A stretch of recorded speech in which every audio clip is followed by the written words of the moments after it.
morning and welcome to Brandenburg News Network. I am Donna Brandenburg. It's the third day of June 2025 and welcome to our show today. Today we have John Tatar on at 9 o'clock and we're going to be talking about lawful defense.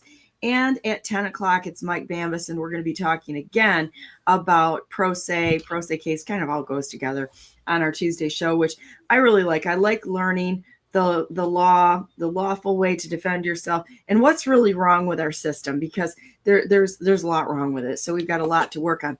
First of all, we're going to start out and bring John on, and let's talk about the day and fear. How you doing, John? I'm good. Always. Yeah. Well, we had a great meeting this weekend at the Constitution Party in Michigan, which is the U.S. Taxpayers Party. It was a fun meeting. I enjoyed seeing everyone and uplifting, lots of great ideas and good friends, and it was fun. I think the next weekend is going to be over on this side of the state, so we'll be hosting it, so that'll be fun. So you have to come to that. Volunteering you. So yeah. So anyhow, we were talking a little bit before we got online this morning about fear. Excuse me, my chest is a little full. We did hay yesterday, and I've got a couple more wagons to do today, but anyhow, if I'm a little coffee, that's why. So I did a couple of posts today on Telegram and X. Well, I don't think I got it on X yet, but it's on Telegram, on being a conqueror and facing the fears that have been manipulating us for a very long time.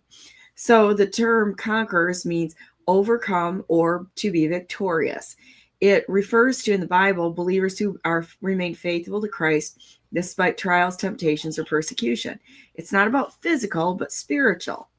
So when we look at some of those things, we can talk about false teachers and how they mislead us and such. Spiritual apathy, and to conquer means to stay loyal to Christ and reject idolatry and compromise, persevere through suffering without abandoning faith, repenting and pursuing holiness, even when surrounded by sin or apathy.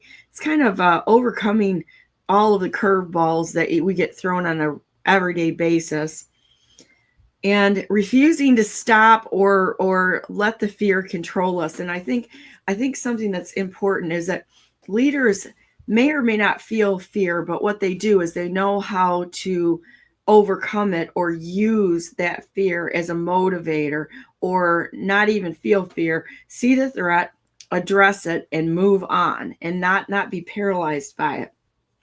Here are a couple of verses for it. Whoever has ears, let them hear what the Spirit says to the churches. To the one who conquers, I will grant to eat of the tree of life, which is the paradise of God.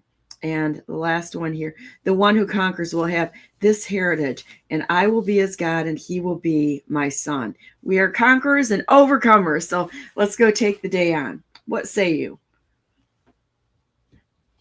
What say me? Yeah. Well,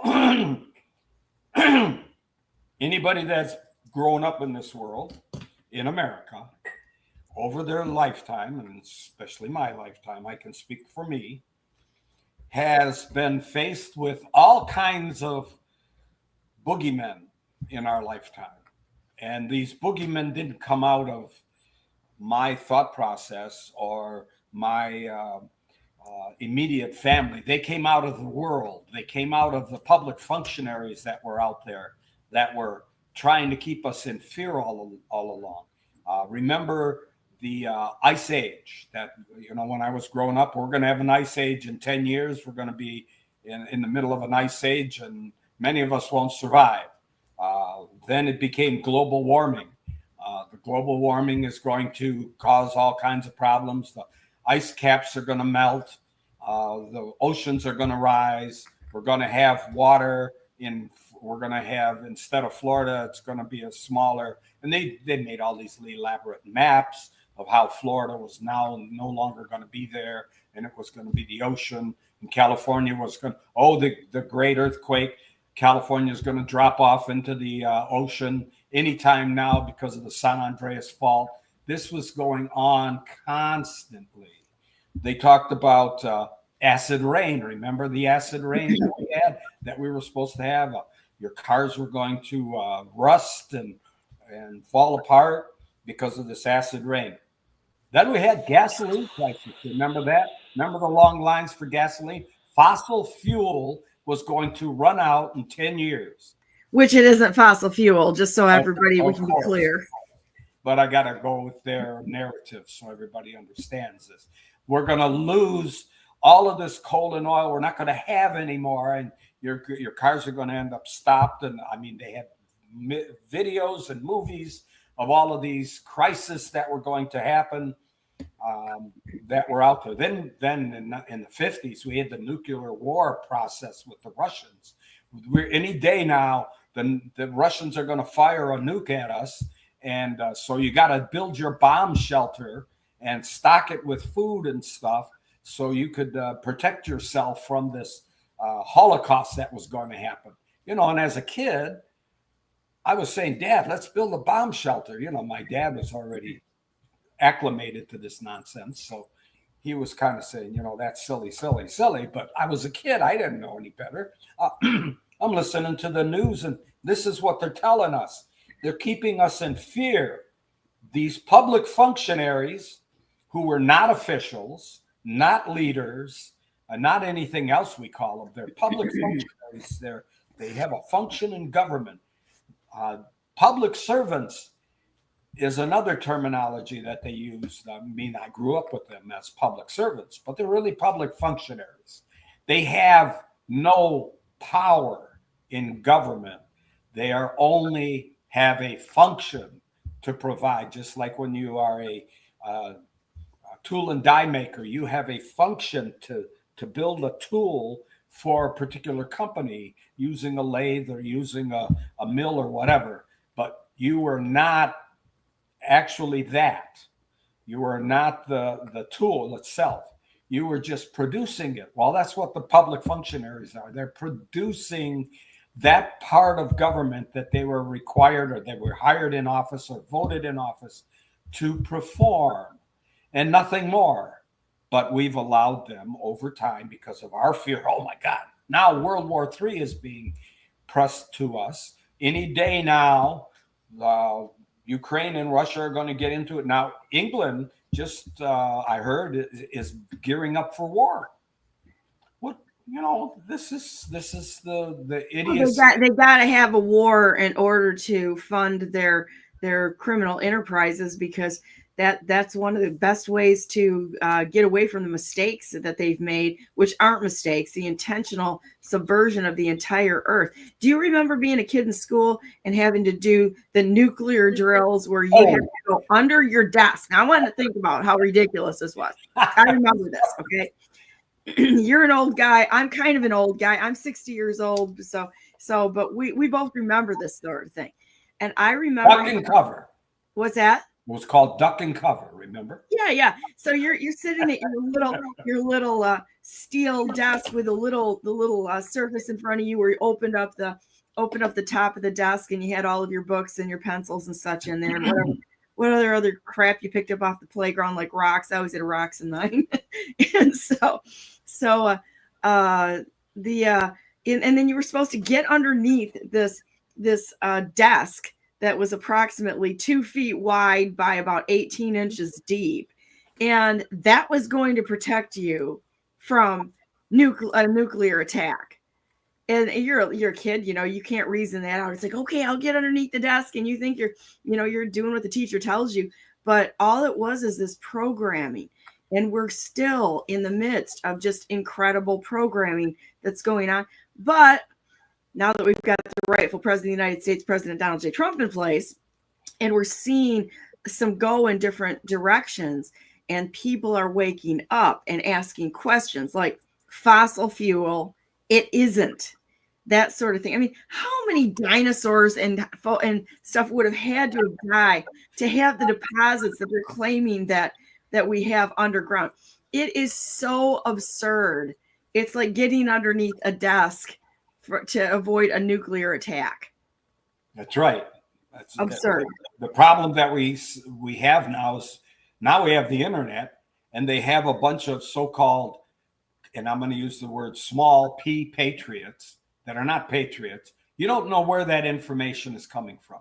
they're talking about doing all kinds of crazy things that sound good scenario, but number one, who is behind that video that's being produced? Or that USAID, maybe USAID or something well, like CIA or FBI. And what would be the purpose of a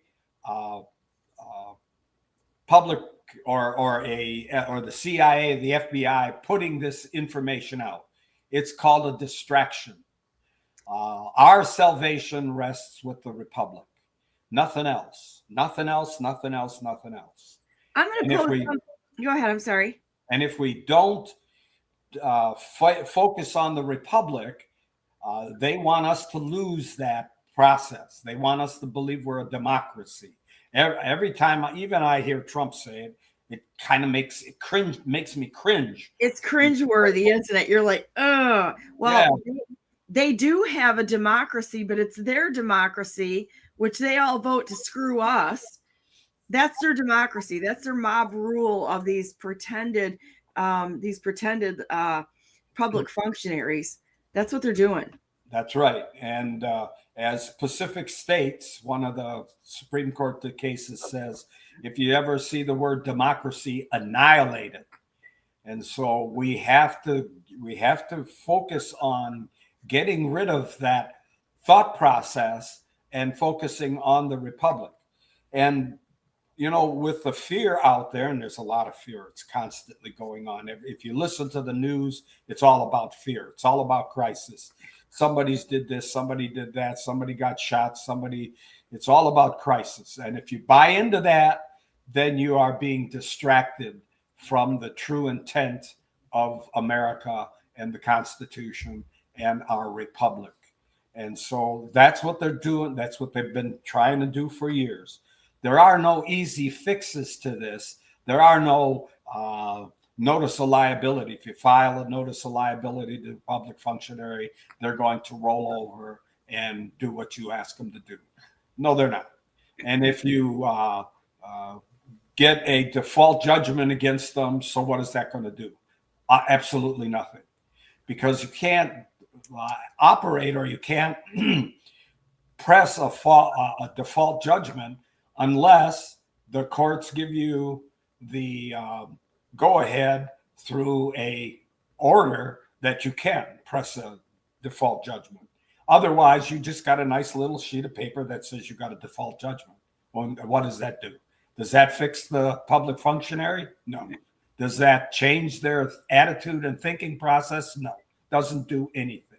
So there's a lot of processes out there that if you follow those processes and you believe in the birth certificate and you believe you can cash in on the birth certificate and make all these billions of dollars, who's done that? And I've been through this process over 30, 40 years. None of that stuff works. That's all BS. And it's a distraction from the real direction of our country, which is the Republic. Well, it's like selling hopium. You know, people want to hope that there's a path, an easy path out. Usually the path out is not generally easy. It's tedious. It takes work. It takes time. It takes knowledge. It takes planning and studying and such. But there's rarely an easy path out of anything that is that's a real battle. If something's too easy, I sit there and I go, all right, what's coming next? I feel like it's intentionally leading us astray, which brings me back to something that I was going to say a little bit earlier. I know somebody who has done some intelligence work and such, and they made a statement that the Republican and Democrat parties are in fact a function of the CIA at this point in time. I don't doubt it. I would have to say that I kind of believe that. And I kind of believe that both of the parties need to be sued because they've taken foreign money. They've broken the law, and I think they should be abolished. Yeah, but who do you sue? You can't sue the Republican Party. You got to sue the individual that's taking the money. So that's a job for the FBI to figure out who's been robbing. And they're not going to do it because it's the FBI. And no, they're doing it. They're doing. You think so? I suspect that Kash Patel and and Bongino are out there, and they're getting the numbers together. Okay, we'll go on that. Getting the numbers together also. That's not our process. Our process is what's affecting us in our particular lives. Those are and we can't concentrate on what's going on in Washington. If we wouldn't have had Trump in office to take care of those processes, we'd have a problem. But he's taking care of Washington. He's taking care of the criminals over there. We have to take care of the criminals locally. That's the local judges that are criminals. That's the local public functionaries that are criminals. The police department, if they're criminals, and some of them are, and so on and so forth. That's where we have to focus our efforts individually. Yes, Washington is bad, and McConnell is bad, and you can name a whole ton of public functionaries. Warren is bad, and I mean we could go down the list, but we can't do anything about it because we're not at that level. I'm going to play devil's advocate here, okay? So what if this plan, or where we're at right now, has been going on for many, many years, and there's actually good guys playing bad guys in order to uncover it? Because I think we need to explore like all scenarios, right? So what if they already won the war before we started it here, and now they're kind of like crashing the cleanup, so that we wake up and we know the process so that we can take control or take the government back. There was, when President Trump said that they were returning the government to we the people, well, that's going to require we the people to know what the heck's going on. Yeah. Number one. Yep. And number two, it's going to require we the people to stop being so apathetic and selfish and give our time to something that really matters. Like how are we going to come together as a nation and fight together the evils that are out there, not fighting individual people based on, oh, we don't agree with everything. So I got to tell you what I did this yesterday or the day before. I reached out to the Green Party leader, the chair of the Green Party leader, as chairman of the Constitution Party. I reached out to him yesterday, and it was a really interesting conversation. I think that he and I could, we talked about working together on some things. I think that's an incredible step in the right direction.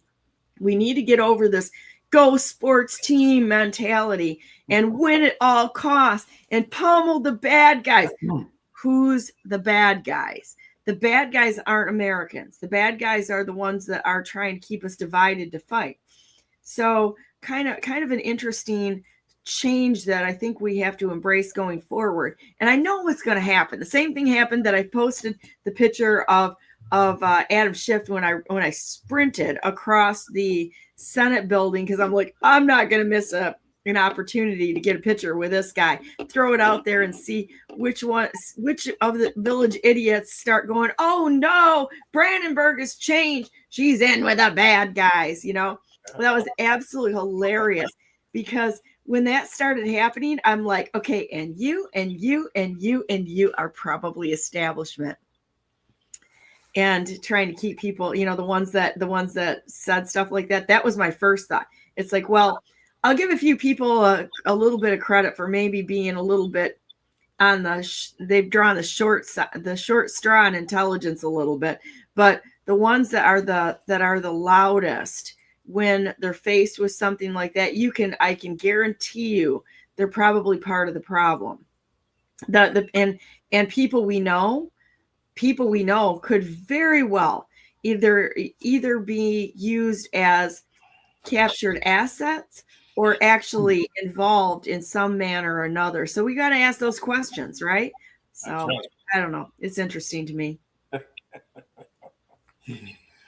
There are so many things going on out there right now. It's the civil action jurisdiction that we've been brought into under the Supreme Court back in 1933, which is a violation of the Constitution and a violation of the Republic. Remember, going back to the Constitution, Article 4, Section 4 says we are guaranteed a Republican form of government. And all this other stuff that's out there is a distraction from that premise of Article 4, Section 4 of the Constitution. We have a republic. We don't have a civil action jurisdiction. And yet the court systems operate on a civil action jurisdiction. The members of the bar only deal in the civil action jurisdiction because they really don't know the republic, or they've not been taught the republic. And as we all believe that how we're brought up and what we're taught in the educational system is what it is. And it's not. That the educational system was a lie when they preached democracy, because we don't have a democracy. We have a republic. We don't have a democracy. We don't have a civil action jurisdiction. We don't have the communists. I mean, there are communists in our country. And we don't have the Nazis in our country. Oh, yes, there are Nazis in our country. But our system of government is the republic. And anything that distracts us from that, is a violation of the Constitution. But more important, is a mental distraction from you and I. We think we have a democracy, and therefore we respond to every time they say it. Remember, if you understand the language that they use against us when they talk, democracy being one, that we have this democracy. We don't have a democracy, we have a republic. If you don't understand the proper language, you don't understand the real narrative of where we are and who we are and what we are. And none of the other forms of government out there, forms of leadership or dictatorship or whatever out there, is close to what the republic is. The republic gives the people the power. And once again, the reason we have a republic is we don't have the ability to vote for things like tax increases. That's not our job. Our job is to hire somebody to do it for us and then to watch them. And then if they go for a tax increase and we don't want it, we get rid of them. That's the process. So the republic is our salvation to our freedom if we choose to go in that direction. A democracy is not. You voted for the tax. What are you complaining about? How do you win that battle? And I think because our election systems are so corrupt right now, we don't have an election, we have selection. We've got to fix that problem at a base level. The election systems, getting rid of these absentee ballots and ways that they're cheating.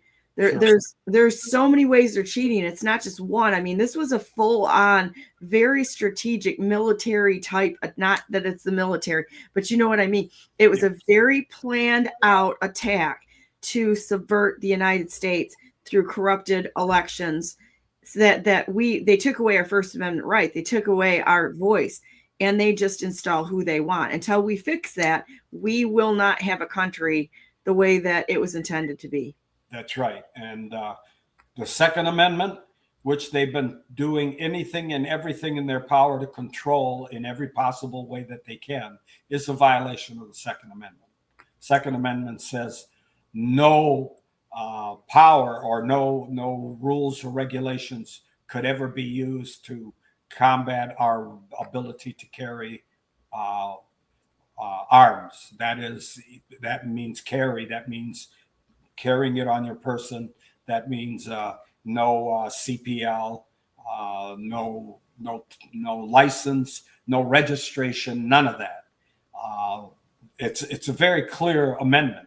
There's no ifs, ands, or buts in that. It's very clear as to what it says. Same thing with the First Amendment, the freedom of religion. Do you remember how many rights the First Amendment protects? I always ask this question. Somebody said 5. Well, let's look at them. You'll find that you're wrong, but that's okay. Okay, then freedom of religion. Freedom of religion. And it's actually freedom of religion, the press, assembly. What else? Freedom of speech. Freedom of speech. What else? Redress grievances. Right to redress a grievance. One that's not mentioned. Okay. right to travel. Right to travel. Okay. How can you assemble? How can you go to church or wherever you want to go if you don't have the right to travel? You're an attorney. You caught me on a technicality. Even though it's not mentioned, it's there. Okay, but my point. How many people actually realize that or understand that? And I'm wondering how many people said 5, or how many people didn't know, absolutely had no idea what their freedoms are in the First Amendment. What's the right to redress a grievance mean? To petition your public functionaries and instruct them on what they're to do. And then remedy to have, if they don't do what we tell them to do, then we've got recourse to remove them and or have the remedy done anyway. Okay, that's good. But one more important thing, if you ask them a question, they've got to answer that question. They can't say, thank you for your letter, as we do when we write public functionaries, especially congressmen and senators. We write them a question as to, what are you doing to fix the election? And they'll say, well, thank you very much for your letter. We're going to look into it. That's not an answer. That's not an answer. That's the violation of the First Amendment. That's a violation. And what happens when you violate the First Amendment? When you violate your right to redress a grievance, you violate your oath of office. When you violate your oath of office, what happens? You have no immunity because you violated the principles of that particular office that got you or gave you the right to rule, to govern our country. I didn't mean rule, that's not the right word. To govern, to make, to fill that function of government. If you violate your oath of office, if you violate the right to redress a grievance, then you are stripped of your powers, and you are facing a lawsuit, and you have to suffer the consequences. How many people out there know that, understand that if you violate your oath of office, you're done? But people like that idiot Dershowitz, attorney, says, oh, they violate their oath of office all the time. It's no big deal. It is a big deal. It is a big deal. That's what got you into that position that allowed you to govern. That's your oath of office. You swore an oath to uphold the Constitution. So any one of those principles that you violate in the Constitution is a reason to be sued, and not for just a couple of $100, but millions. Go after them for everything, and their firstborn and their first dog, everything, because they have violated their oath of office and their right to be in that office.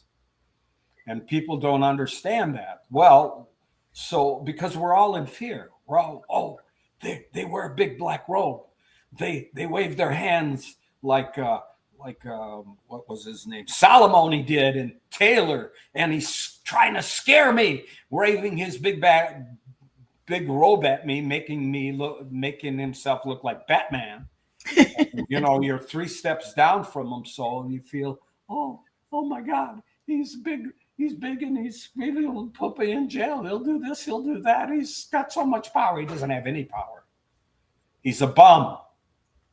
And so that's the way we, the people, have to look at it.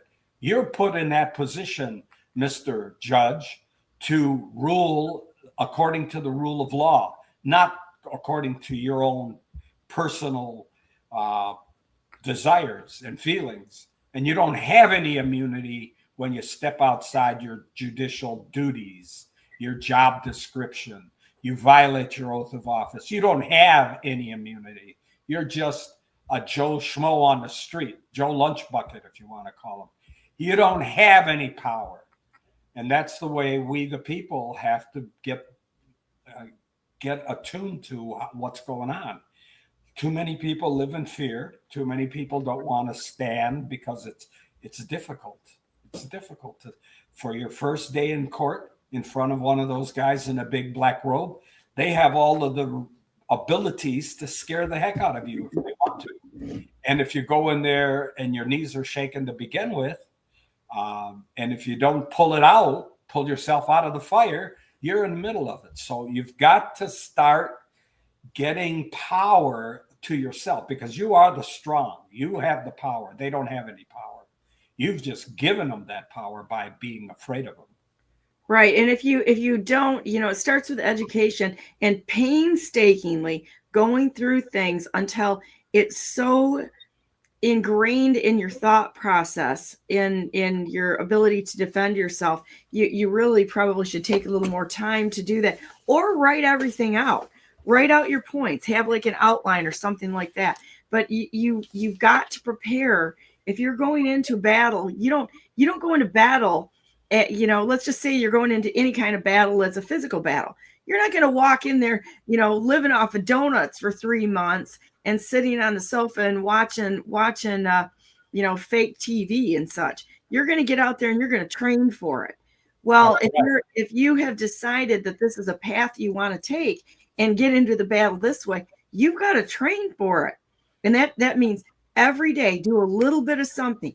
Do something. You should see the files that I have that on research that I've done on different issues. Some of them are just like beastly long. Nobody probably would ever read the entire file because they are long enough. But when you start doing stuff like that, like I do, and I compiled all this information, you start connecting the dots and seeing, excuse me, first of all, who's who in the zoo, what's wrong with this entire situation, and the solutions to get out of it, and what you have to do.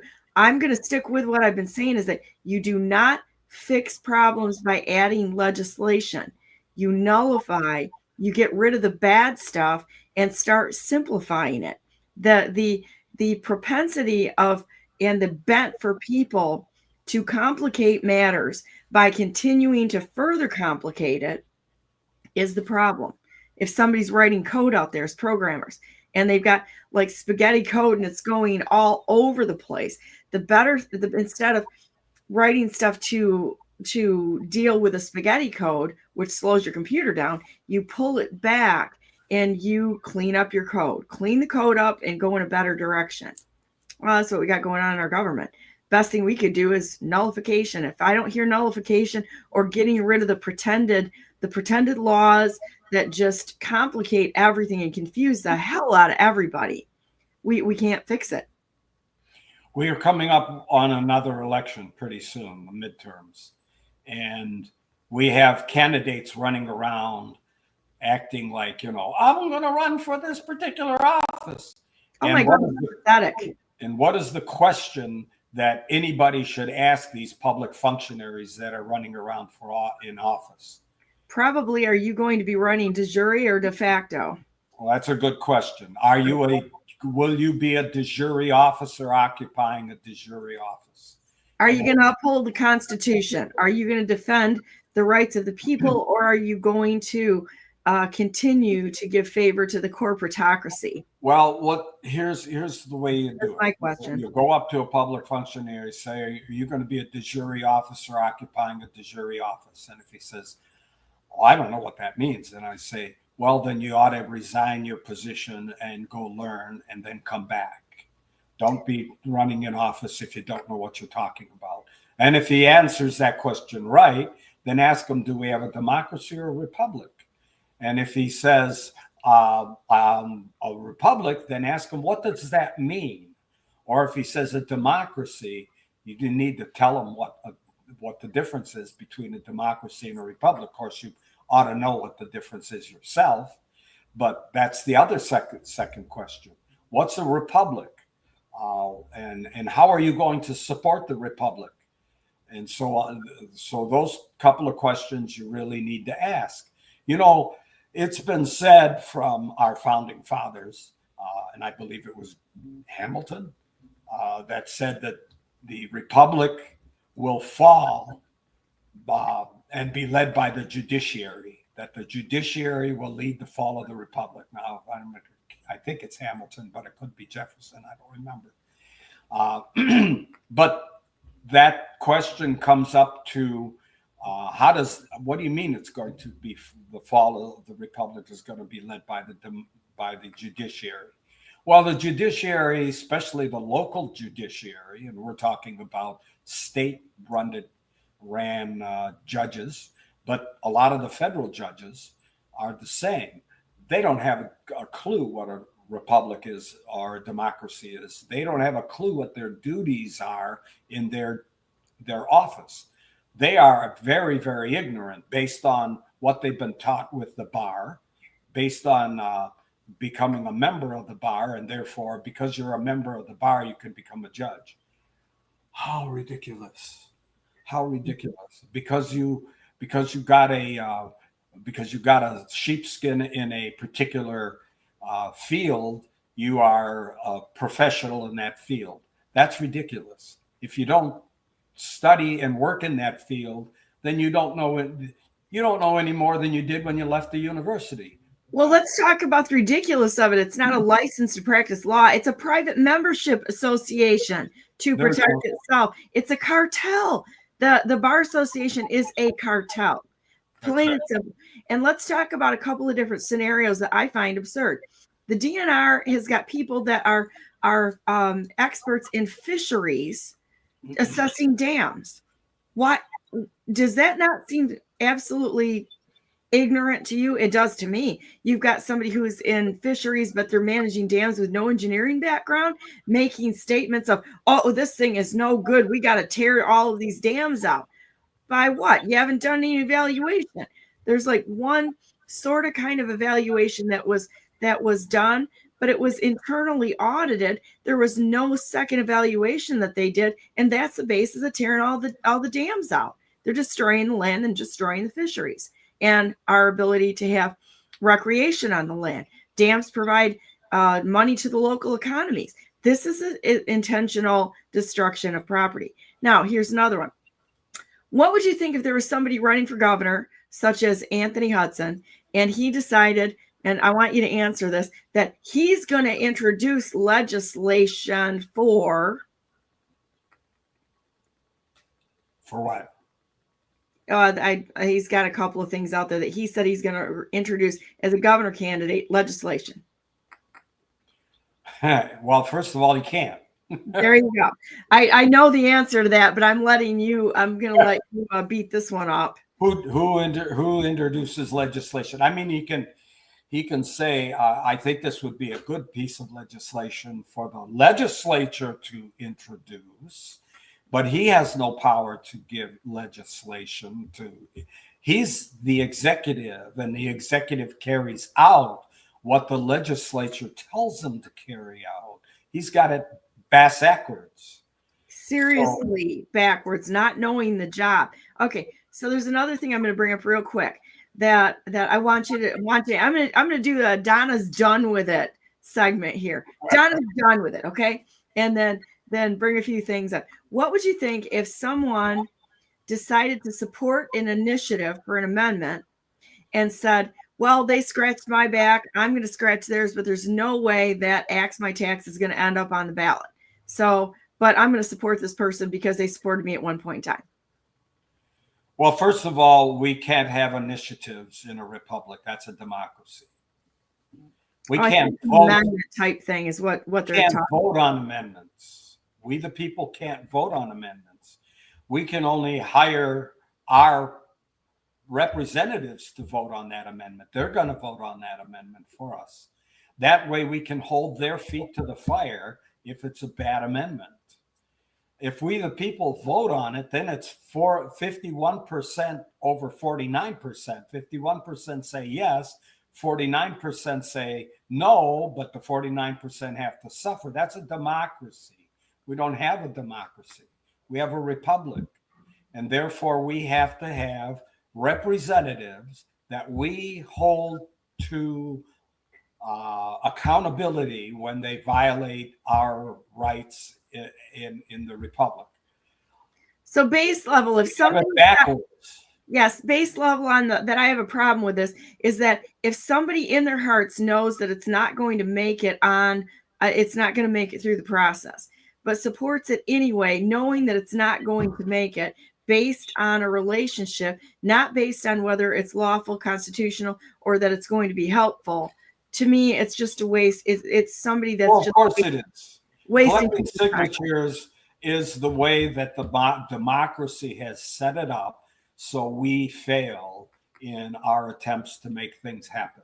That's right, because it wastes everybody's time doing nothing, getting nothing done. And these people are sitting in these offices, the pretended public functionaries, who none of them, thank you, had to get a pen here because my pen ran out of ink, that are sitting there refusing to do their jobs and such, and they're wasting the time of people, giving them a promise that it's going to do something. And that way, that's how they keep us busy and nothing gets done. Well, that's part of the process of the democracy. The democracies have always failed across the world, across history, because the people, for number one, the people are not involved in the government activity throughout the year. They're only involved at election time. And then they realize that it's based on whatever they read, which might be a paragraph, and based on that paragraph, they make a decision to vote. I'm going to take it back to John Engler and his nonsense about let's raise the sales tax to 6% instead of 4%, and then we will reduce the property tax. I was a kid at that time, a young adult at that time, and I knew better at that time. I already knew that if they raise the sales tax, everybody's going to pay it. Anybody that comes to Michigan is going to pay it. Yes, that's true. But what about the property tax? We were in the middle of an inflationary period where the properties were jumping higher and higher. So the fact that he reduced the property tax to a certain level made everybody feel, we're going to, for 1 year or 2 years, we're going to win this battle. But from that point on, as inflation takes the property higher and higher in value, so will your property tax go up. So now we're way above where we were back in Engler's time, and I don't remember the dates on those exactly, where we had a 4% sales tax. Now we got a 6% sales tax, and the property taxes are through the roof. And so now we have an Axe My Tax out there that thinks they're going to fix this problem by what? Shifting the taxes onto the people and away from property taxes, but they're not getting rid of the taxes. They're just shifting them. That's right. If anybody thinks that that's going to stick and hold, I got a lot of news for you. That it's not going to reduce taxes. It's just going to shift them and give people a chance to cheat in a different direction of those that are holding office. So big problem. Think it through. It's a headline thing. It's not. Well, we did the same thing with the bringing gambling to Michigan. Remember? Yeah. The same process. All this gambling money is going to go to education, which sounded like a really good thing. Yeah, we're going to get all this extra money to education. But it wasn't the extra money, because the general fund that they used to fund education, they took away and pushed that money in a different direction and just allowed us to have the money that was coming off the gambling. So did we get ahead of the game? No. No, and furthermore, all the casinos are on native land, which is its own nation. So you can't go in and audit what's happening there and see how, if there's a bunch of money laundering. And I've known people that have worked in casinos, and they're like, it's constant money laundering. People walk in there with bags of cash, and somebody said, and those bags of cash go right to the gambling masters in Las Vegas. But I'm sure they're going in a lot of different directions. We just don't know where they're going because you can't audit the thing. So here's another Donna done with it. Then I want to get to judges. Okay. Actually, we should get to judges and maybe I'll save it. But the universities, money laundering. Universities are money laundering organizations. Big. Donna's done with it. So here's another thing. All of these students who were promised an education in things like, I don't know, gender studies, which probably pays less than anything on the anything out there in the world.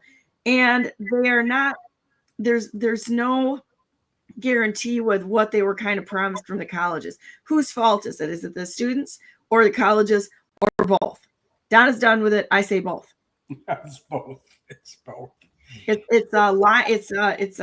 It's a deception and advertising from the universities, besides money laundering, to stick students with a debt that they can never get out of, and students who maybe aren't educated in exactly how the world works because they've gone through our indoctrination system and they don't question everything. So it's kind of both sides. But anyhow, let's go to the judges and how we fight the judges, the cases. Well, that's where we've got to focus, because judges are the problem. Got my pen, so we're gonna. They are the problem. They are the problem of our republic, because they are part of the bar. They are part of the system, and of course they are getting their money laundering process through this system. Where they get it specifically, I don't know, and I really don't care. But they are required by law, by the Constitution. First of all, let's go back to Article 4, Section 4. We have a republic form of government, not anything else. And you got to know that. Second of all, we've got to know that the judges swear an oath to the Constitution to uphold the Constitution.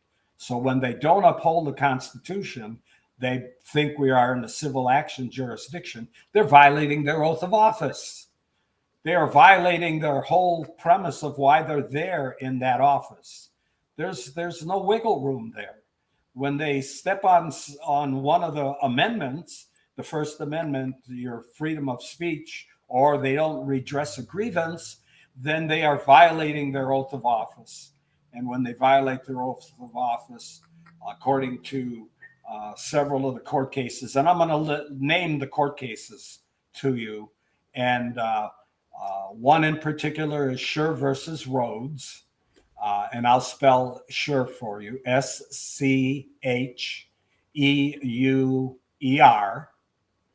versus Rhodes, RHODES, and their site is 416 US 232, and I'm citing on page 250, and this was a 1974 case.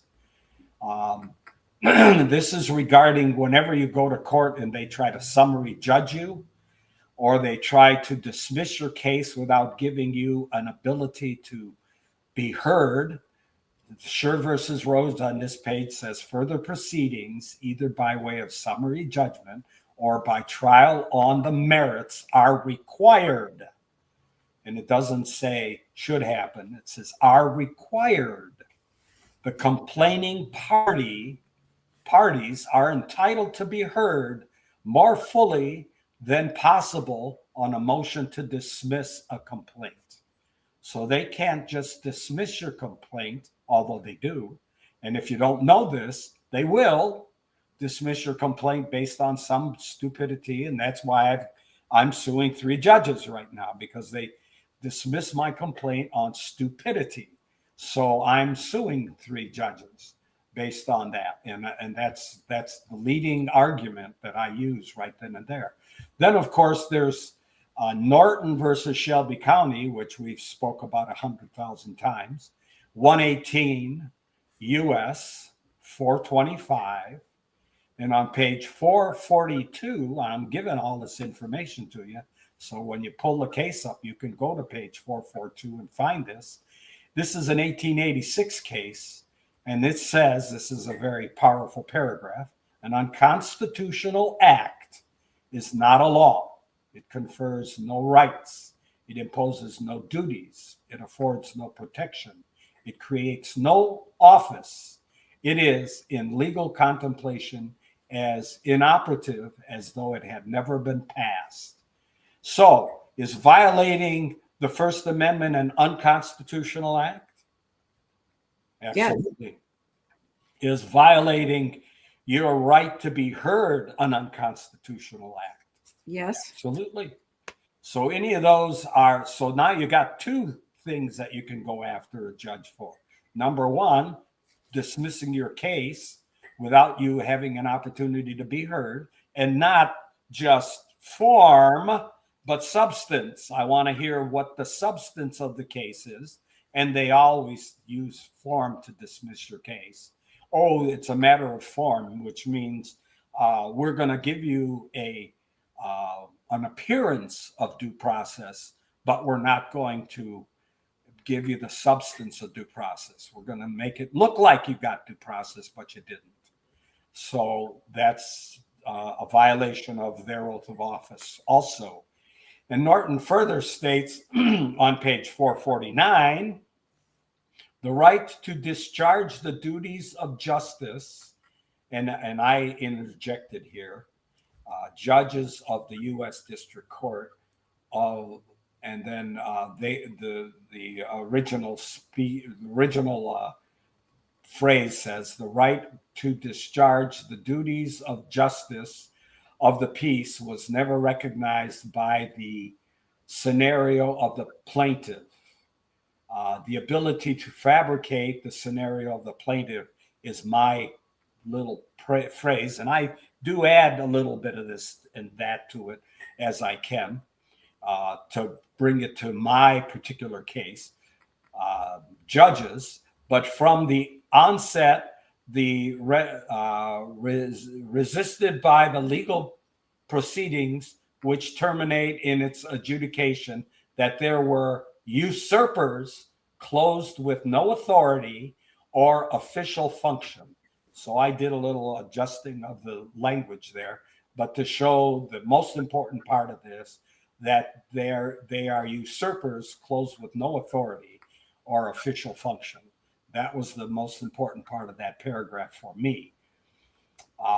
Then there's this one is the explosion, ex parte Young, and it's 209 U.S. 123, and that's on page 124. This is U.S. what? What was it? U.S. what? U.S. 123. Okay. And on page 124, in 1908, this case said, an attempt of a state officer to enforce an unconstitutional statute is a proceeding without authority of and does not affect the state in its sovereignty or governmental capacity, and is an illegal act, and the officer is stripped of his office character and is subject in his person to the consequences of his individual conduct. The state has no power to impart to its officers immunity from responsibility to the supreme authority of the United States Constitution. Now that is a dynamite case. That is a dynamite Supreme Court decision. And all my case law here is Supreme Court decision, are Supreme Court decisions. And then they come up and they say, well, we have all of this sovereign immunity. And of course, Downs versus Bidwell, which is the dissenting opinion, and that Downs versus Bidwell is 182 U.S. 244, and it's a 1901 case. And Justice Matthews says, when we consider the nature and the theory of our institutions of government, the principles upon which are supposed to rest, and review the history of the development, we are constrained to conclude that they do not mean to leave room for play and action of purely personal and arbitrary power, which is what the local judges use. Sovereignty itself, of course, is not subject to law, for it is the author and the source of law. But in our system, while sovereign powers are delegated to the agencies of government, sovereignty itself remains with the people, by whom and for whom all governments exist and act. And the law is the defining and limitation of power of the public functionaries. So they're the ones that are being limited by the law, not us. Not us. We are the sovereign, and we are the source and the authors of the law. That's Downs versus Bidwell. By the way, none of these cases have been overturned, and none of these statements have been overturned. These are still good law. And so that's how we have to look at it. Now, while we were going through our group, one of our group members, and it was Mr. Mike Bambas, who brought this one up. And hey, let me bring Mike on, so you're going to give him credit here. Let's do this. Okay. Hey, Mike, how you doing? Hi, guys. How you doing? Good, really good. Good, Mike. Remember Pearson versus Ray? Yes. Spell it. Pierson versus Ray at 386 U.S. 547 on page 567. This is a 1967 case. Mike said one of the judges, I don't remember who it was, Baines? It was the federal judge in my federal case against Bain, the federal district court in Detroit. The clerk. The clerk said this? Yeah. The clerk's giving you legal advice? Not the clerk. The judge's name is the clerk. Oh, the clerk. The clerk. The clerk. It's another idiot. The clerk says that judges have absolute immunity. Well, he obviously didn't read Pearson versus Ray. So this is the last paragraph of that case. The judge is liable for injuries caused by the ministerial act to have immunity. The judge must be performing a judicial function. The presence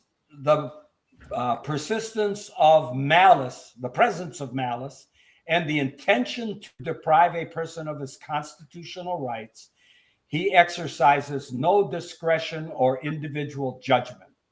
He acts no longer as a judge, but as a minister of his own prejudice.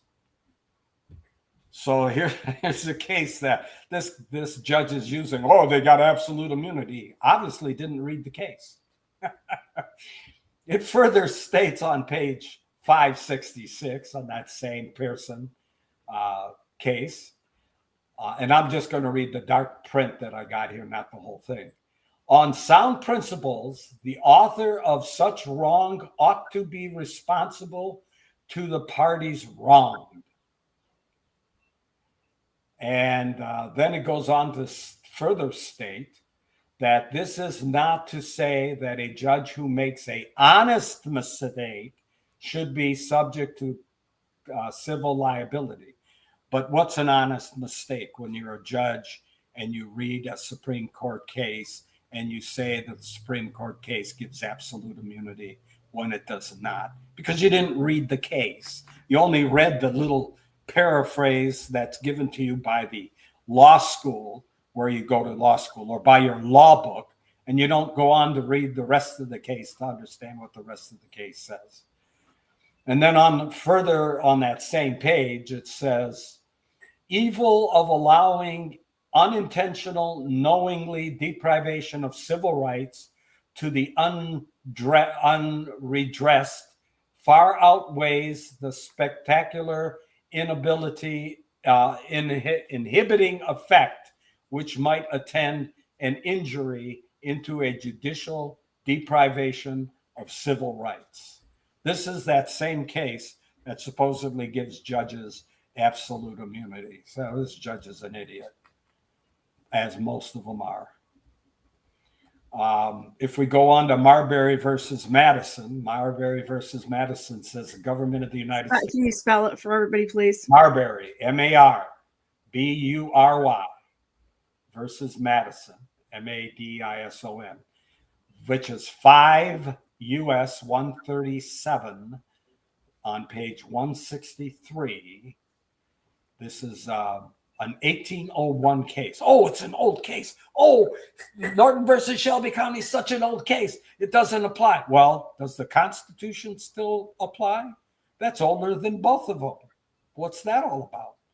So this nonsense about it being an old case has no ability and no fight in the judicial system. We're based on history of case law.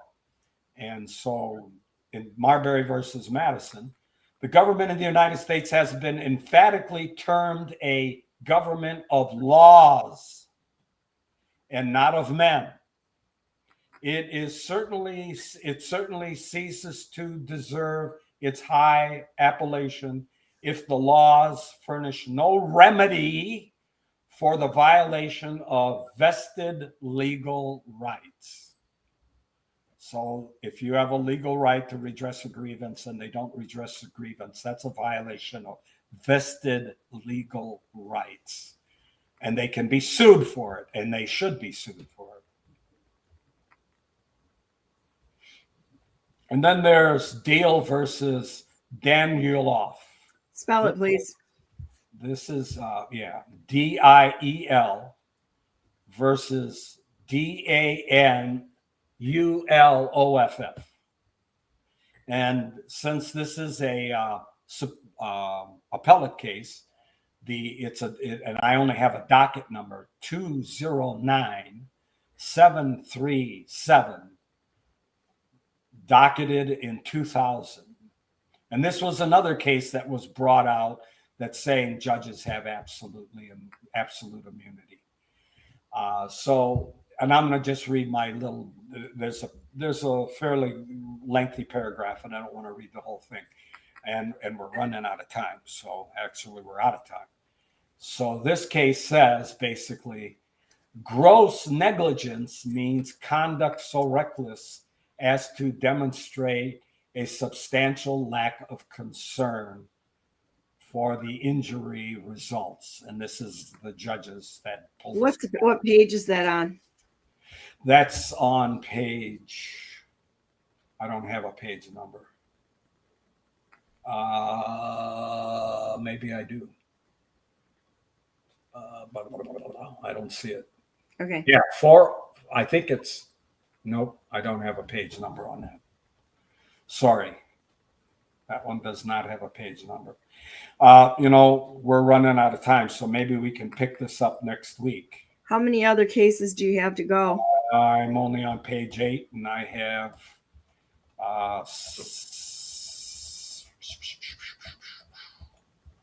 quite a few more pages to go. 50. Okay, I missed one. I've got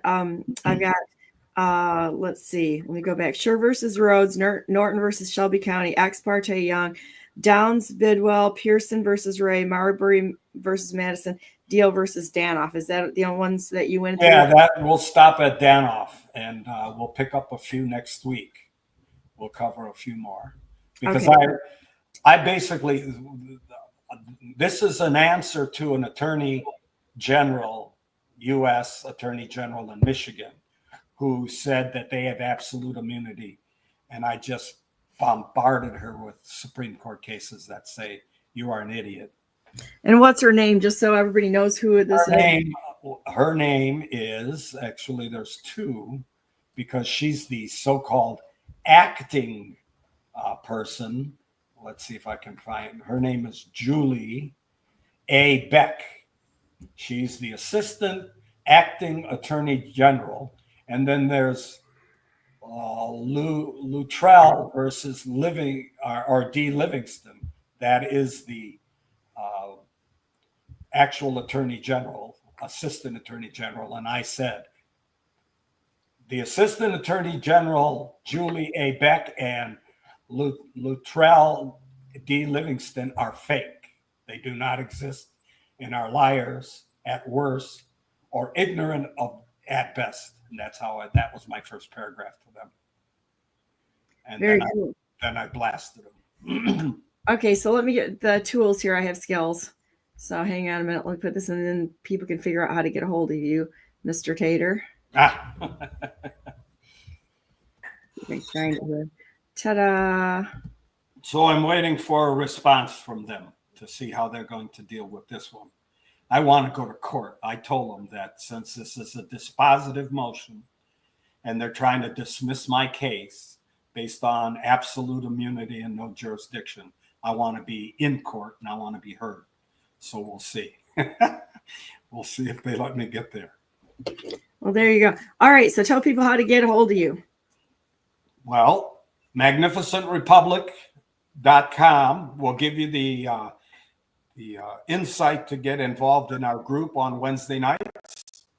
And you can use my jtatar2@yahoo.com and ask me for an invite, and I'll send you an invite to our group. So you can just click on it and sign in.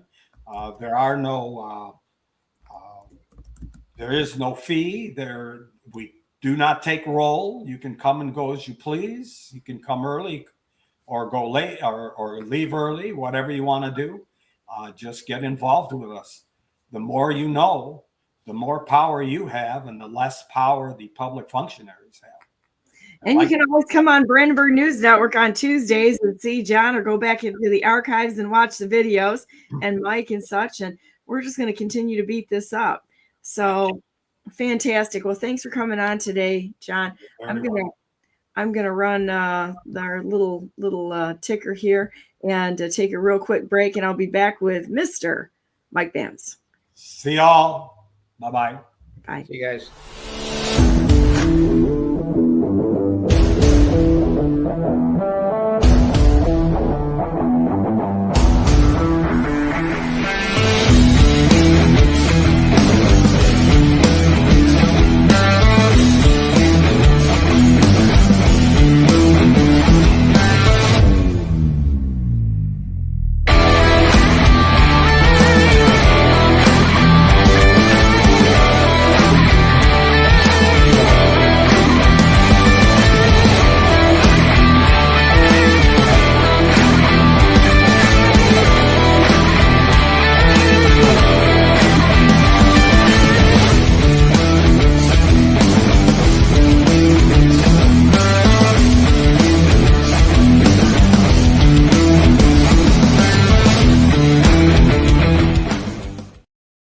Good morning and welcome to the second hour of Brandenburg News Network. I am Donna Brandenburg. It is the third day of June 2025, and welcome to our show today. And I am going to bring back on Mike Bambas, and we're going to talk. Hey, Mike, how you doing? Morning. How you doing? Doing great. Let me hide this banner here a minute. And lots to talk about. I love our Tuesday mornings where we're talking about everything that is lawful and and to, bring things to people's attention that they may not know. So it looks like there's a guest there. Do you want me to add our guest? Sure. It says the devices are not connected, so we got to see if we can get his camera on. So I don't know Vaughn. Yeah, Vaughn's someone. He got me. He was a part of a group, and we just happened to connect, and we've been going strong for, I don't know, I think it's almost about 5 years now.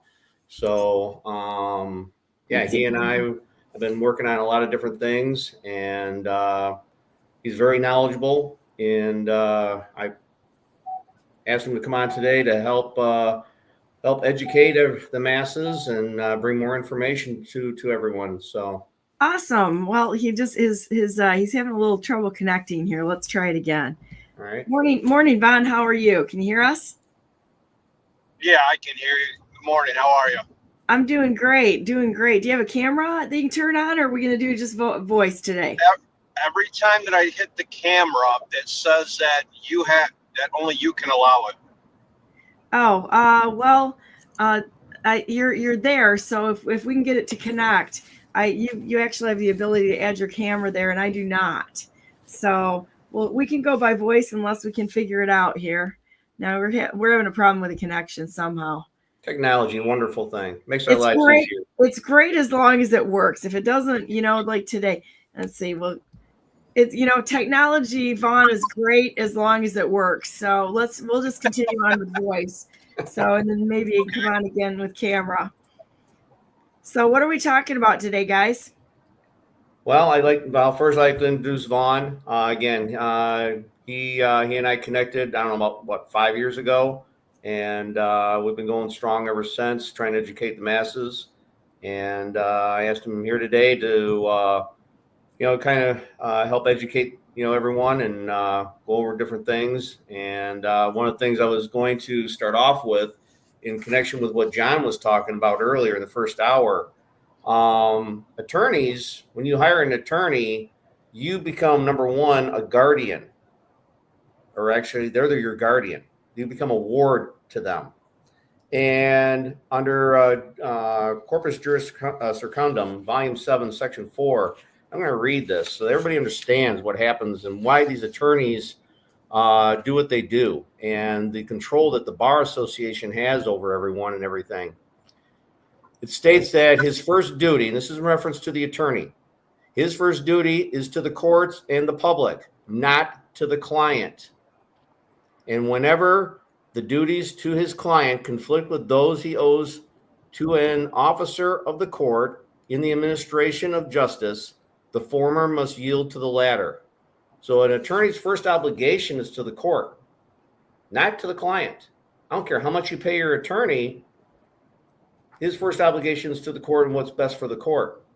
So that's why you see a lot of things going on right now. That's why we believe that Trump's legal staff will not come blatantly out with Norton v. Shelby County and its contents. They're skirting around it. And I think the Bar Association is controlling the courts. It's controlling the legislative branch. It's controlling every aspect. When I talk to a township official and ask them, some blatant pointed questions, they go, well, we need to go talk to our attorney first. They say that every single time. Official. Yeah. So they have to go ask their guardian whether or not they can say or do something before they do it. So the Bar Association has become so bloated with power that they should not have.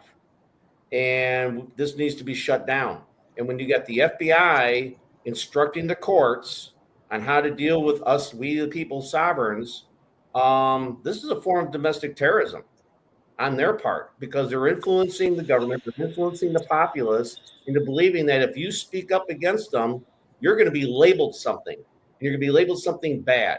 FBI has no authority over us. They're a de facto department. They have no authority. And yet they're still doing this and they're instructing. And that's why this bit with Burris, David Burris, the attorney that represents Genoa Township and the Livingston County Board of Commissioners, that's why we're taking the action we're doing against him right now and all those other entities, because they're promoting domestic terrorism using tax dollars funded through the Board of Commissioners. They're the ones who set the budgets for the courts. So they're using our tax dollars against us. They're using and weaponizing the judicial system against us. So that's what everybody has to understand, is that the attorneys are not your friend. They are not there to help you. They're your enemy. They're there to control you. And that's another reason why right now they're changing the codes and statutes regarding trusts. The Michigan Trust Code has been changed to the point where the judge now has the authority to remove your trustees, control the beneficiaries, and control all the assets in your trust. Wow, I didn't know that. Because the bar attorneys, they convince you, oh, you need an attorney to write a trust. No, you do not. And the attorneys will write the trust in a context that allows the judges to pierce the veil of the trust and take control of everything that's in the trust and control of the entities of the trust, being the trustees, grantors, and beneficiaries. And this is not how it's supposed to work, but this is what they're doing. Don, you got anything to add to that? I could go on for days. Well, I'll let you guys do that. I'm just going to get another cup of coffee or something, because this is really interesting. So if you go back to Corpus Juris Secundum, it'll tell you in the chapter before, chapter 3, that an attorney can only represent property. So you have to get down as to what they're really representing and what they're going after. and what they're doing behind the curtain. Black's Law Dictionary, the definition of a court is a bank, and they're doing banking. So we found through the GSA bonds how they're actually banking in hundreds of thousands and millions of dollars and stealing your sweat equity. I mean, it's absolutely crazy. It's insane what they're doing, the amount of money that they're playing with, and it's all perpetual slavery. It just doesn't see any color anymore. Yeah, I think the whole thing is fairly interesting. Well, continue on explaining this to everyone, please, because I'm sure that most people have never even heard or questioned any of this. Well, the first thing they should do is start with, it comes down to word etymology, the spelling of words. For instance, everybody starts generally with the all caps name. A name in all capital letters is not a proper noun. It's not a person, place, or thing. Everybody, where do you start? Everybody plays follow the leader. Well, because she's doing it, I'm going to do it. You could start with the United States citizen. Are you a United States citizen? You got 99% 99.6% of people across America believe that they're a United States citizen. If you go to 15 United States Code subsection 4724, it stipulates under E that a United States business means, and then A is a United States citizen. So you have the United States, United Arab Emirates, the United Kingdom, the United Federation of Russia, the United Nations. All of these are corporations. So the question lies is, how can you be a citizen of a corporation? So what they do is have you underneath the assumption of presumption, which is legal, not lawful, but it is legal, and that's the legal system.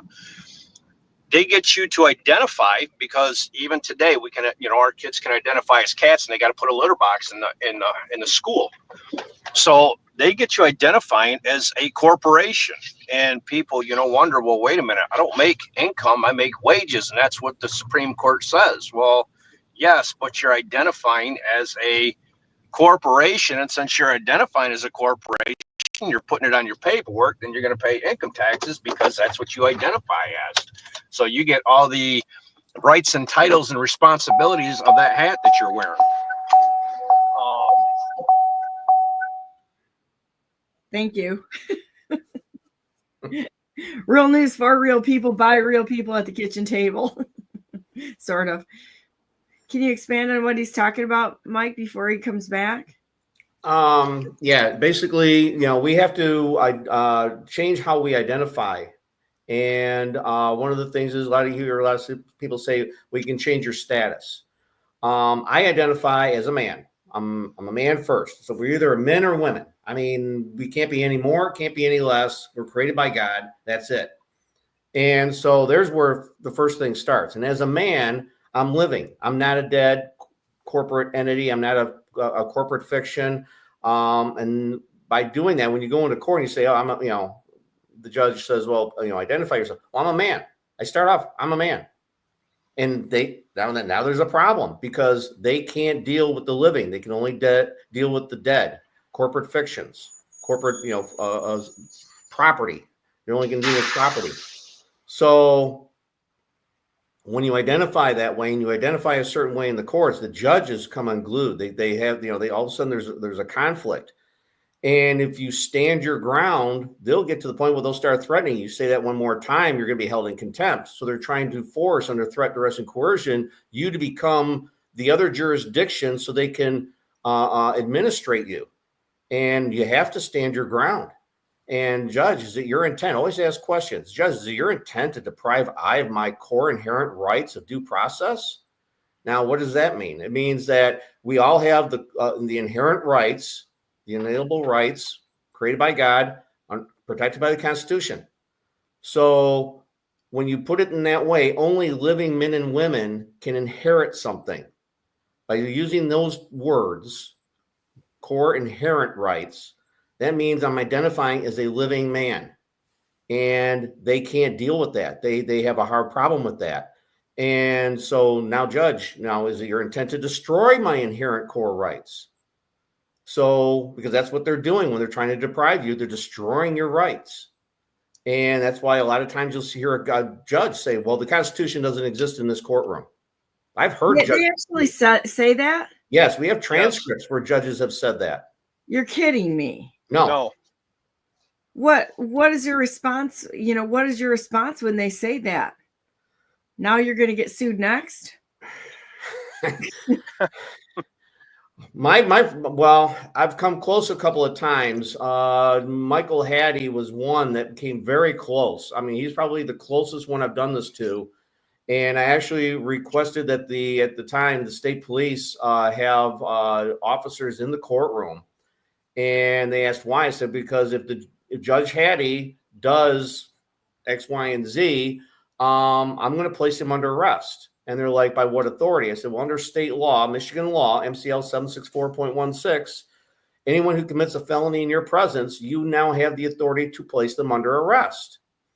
So when I got to the courthouse, it was like a military zone. I mean, there were officers everywhere, deputies, state police, I mean, you name it. And they were literally following me around the courthouse. And I thought, well, I'm going to have a little fun with this. So I walked over here, looked out the window, and I went down another hallway, read a bulletin board, went to the bathroom, just all over the place. And then when I finally entered the courtroom itself, I was surrounded, literally surrounded by deputies and officers waiting for me to try and place Judge Hattie under arrest. And he did the only thing he could do to avoid it, and it was to dismiss the hearing. To dismiss the action. Otherwise, I was going to place them under arrest, and they were going to basically pounce on me and arrest me for arresting the judge who's violating and committing these felonies. So that tells you right there, these puppets dressed up in these uniforms, wearing badges and guns, are just that. They're puppets, and they're being controlled. Tell everybody about the fact that the state police threatened you with the situation with Whitmer, please, because I think that's really amazing. Yeah, that was back during COVID, and she was putting elderly people in the nursing homes, and people were dying. And I thought, this is stupid, this is ridiculous. So I drafted an arrest complaint and sent it over to the Michigan State Police and asked them to review it. And then I talked to a lieutenant, and he stated that they had reviewed it. It was accurate. There was no problems with it. Asked how I wanted to pursue this. And I said, well, if you agree with it and understand it and, it's all, proper, go and arrest her. And they're like, no, we're not going to do that. I said, all right, I'll tell you what, I'll let you off the hook. I said, pursuant to MCL 764.16, I'll place her under citizen's arrest. He goes, how do you want to proceed? I said, I'll go to one of her press conferences, wait for her to get done. Then step up. I'll be unarmed. And that's why I'm going to need one or two of your officers because I'm coming unarmed. And I will verbally place her under arrest and then turn custody over to you guys to take her into custody. He goes, yep, you can absolutely do that. He goes, however, if you do that, we're going to have to shoot you. And I went, say what? And so basically trying to arrest her, the state police will take arms against the people, even though she's committing a felony, committing crimes. They will protect her first. Now, we now know that the Michigan State Police are de facto pursuant to Norton v. Shelby County. They've admitted that by their own admission through a FOIA and response, certified response. So what authority do they have? None. So if they're acting as her personal bodyguards, which appears that that's what's going on, they're acting as her bodyguards on the taxpayer dime. We got a real problem here. That's domestic terrorism by definition of Congress. That's not my opinion. That's according to Congress. So, well, we know that they don't follow Congress anyway. True. You go into the definition of the statutes at large, the public law, May 3rd, 1940, and Congress says that every man and woman that reaches the age of 21 in the United States of America is self-governing and has a duty as a sovereign citizen. So Congress, I don't call myself a sovereign citizen. Congress calls me that. Congress calls everybody that, but now they're demonizing it. Why? Because Congress said that everybody is self-governing. So Congress is telling us that we're supposed to govern ourselves, not have another authority over top of us, which is why they're called public servants. But now they're trying to flip the script to take complete control. Yeah, so that's where we have a big issue is they're going against Congress.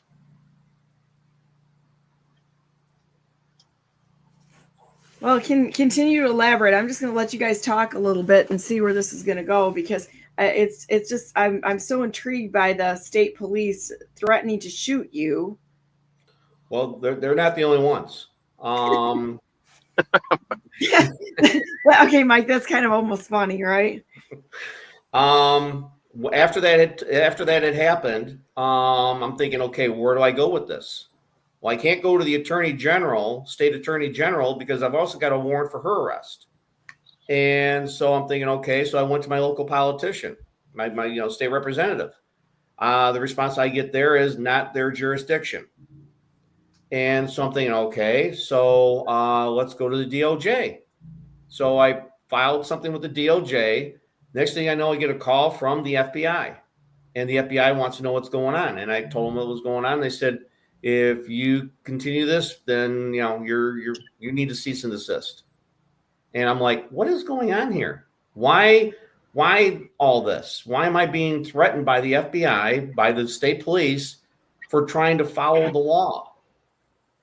And so there's a real problem here. So that led me to purposely get I got a $500 ticket for refusal to wear a mask. This is, again, during COVID.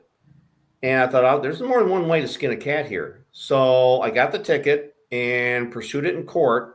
I sent interrogatories to the governor, to the AG, and whoever the woman was that was our state medical expert at the time, and subpoenaed them to court to testify. The first day that we're supposed to be in court, I get there, and again, I'm surrounded by deputies, and they're telling me to wait in the hallway. I'm like, what the hell is going on now? So with that, another deputy comes running out, hands me these papers, and he goes, your case has been dismissed. I'm like, what are you talking about? He goes, your case is dismissed. You're done. You have to leave. I said, I don't want my case dismissed. I didn't ask for it to be dismissed. I want to pursue this. Nope, you're out of here. And they escorted me out of the courthouse. They didn't want to. So basically, they're like cockroaches. You turn on the light, they scurry away. So by asking them to testify to their claims, they act like cockroaches with the lights on. They scurry away. They don't, they don't want to come out of the darkness. So that's one of the reasons why I've been pursuing things in the manner in which I have, is to shed the light on them. Because once you do that, they're who they and what they really are suddenly becomes very apparent. Well, one of my cases is I sued Jonathan Brader, the director of the Bureau of Elections, and the very first step they took was Dana Nessel sicked 5 attorneys on me from the Attorney General's office to defend him. Now, my question is that why did the state go right to defense, and why didn't they ask a question? First of all, the Attorney General's office does not and should not be, defending a person who was acting outside of his duties of his office, but they were too, because they're defending him. My question is why didn't they look into this and say, maybe we got a problem here? No, they went right to defense. They didn't. They are not in. They shouldn't have been defending him. He should have been hiring his own attorney. He is an attorney, and he should have been doing his own defense or hiring another attorney instead of using taxpayer money to try to get him out of what he did wrong. Yeah, the Bar Association is controlling this whole matter. They're telling them what they can say, what they can't say, what they can do, and what they can't do. And that FBI bulletin where Burris stipulated that they are being instructed by the FBI regarding this counterterrorism division on how to deal with sovereign citizens, and to demonize us, to threaten us, to keep us silent, and use the acts of threat, duress, and coercion to stop anyone from challenging their delegated authority. And that's got to stop. That's got to stop. And that's why we're pursuing those notices of liability after all of them. And we're going to do an administrative process on them. And we're going to come after them financially and force them out of office by attacking their bonds and whatever else we have to do to bring them in line with how they're supposed to act. Because they're supposed to act de jure at all times, and they're not even close. Yeah, the threat and the coercion. Yeah, is that even gets deeper than that. What's that? Try again, Don. If you can go for anybody's, you can go through and pull anybody's oath of office, and then you compare their oath of office with 5 USC 3111. You'll see that none of them have a valid oath of office on record, which is one of the easiest way to get out of tickets. You call the cop up as your witness and take it straight to trial. And you go through and have him read out his oath of office. Go get a copy from the clerk. Is this your signature? Yep. Okay, great. Can you read this for and on the record? He'll do that and say, okay, I want to place that as evidence. Then you go through and you hand him a certified copy of 5 USC 3111, which is the proper oath of office, and have him read that. Place that on it for the official record and have that placed in as evidence. They don't have proper oaths of office. They're all foreign agents working outside of D.C. underneath, what was it? Victor Ravenwitz versus John Kennedy, 1964, stipulates that anybody that works outside of D.C. that has an oath of office has to register with FARA, which is the Foreign Agent Registration Act of 1938. They're all foreign agents. So their citizenship. Can you repeat that, Kate? It's Victor Ravenwitz versus John Kennedy, 1964. I don't have the numbers with me right in front of me, but you can Google that case. It'll pop right up. Okay. And if you go to Google Scholar, breakdown of the case. Your audio is going bad, Vaughn. Oh no. Yeah, try again. So Google Scholar, a lot of people don't even know that exists, but you can go in there and it pulls up all the cases. And then if you're looking up stuff too, if you go to incognito, Google will take a lot of stuff off the regular tab, the regular browser. So you need to go to incognito or Scholar to actually get deeper into it. Good to know. Good to know. So where else you guys going to go from here? Do you have anything you want to bring up, Vaughn? No, I was just kind of tagging along. You asked me if I wanted to jump on this morning, so okay. I wasn't sure if you had something. Well, I did receive another letter from the Michigan Bar Association in response to my inquiries, and I'll just read it real quick. It's short.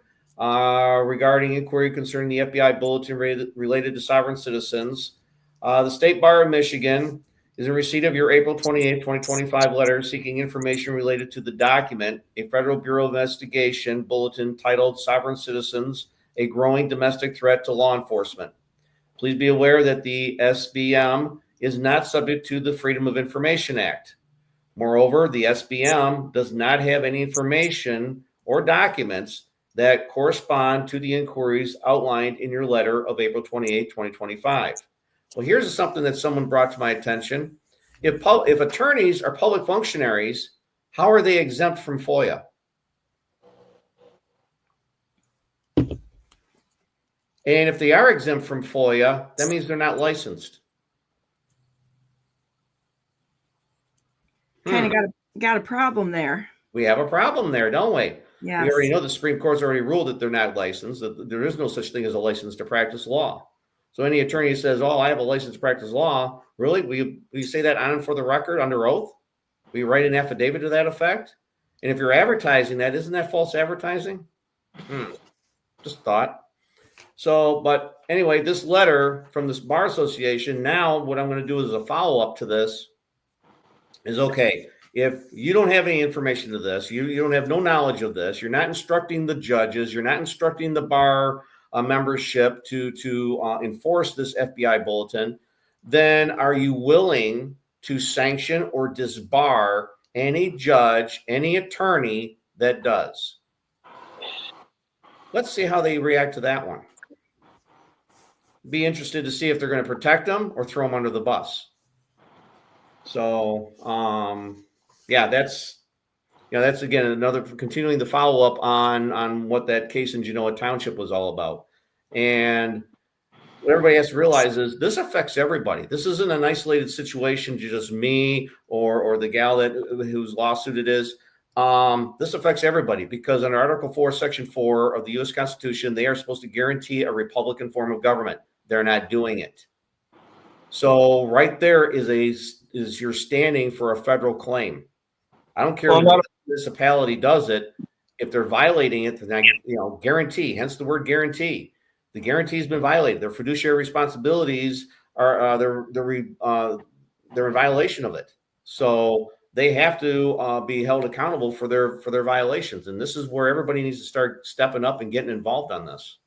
Well, even a traffic ticket's a violation of your rights when a cop pulls you over. So if you look up the elements of a crime, there's 3 elements within a crime, which is a corpus delicti, to cause a man or a woman harm, to cause injury to a man or woman, which is personal loss, or to violate one's rights. So if we go to Rodriguez versus Ray Donovan, 1985 Supreme Court ruling, it stipulates that codes and statutes are ambiguous in definition. They look like law, they sound like law, but they are not law. Therefore, they lack due process. So when a cop pulls you over and goes through and cites you with a code or statute for speeding, running a stop sign, and you've caused no crime, no harm, no injury, none of that, then he is violating your rights to bring you into a contract. So these cops unknowingly are creating crimes, committing crimes to go through and force you into, again, it's slavery, but it's into a tacit agreement to steal your sweat equity. And it's these people that are above them, the courts, or I call them banks. So it's a court in Black Law's dictionary is a bank. And they have securities in the background, but they are the biggest money laundering mob that's out there. And it's, again, our rights are getting violated every single day. So yes, it affects every single one of us. People need to stand up and start reading and studying and talking with one another again. What was that court name? Rodriguez versus Ray Donovan, 1985. There's a few other ones too, which stipulate that codes and statutes are ambiguous in definition. I don't have them right here in front of me. I'm out and about running around. So, okay. But that is the most relevant one, the closest to our time, 1985.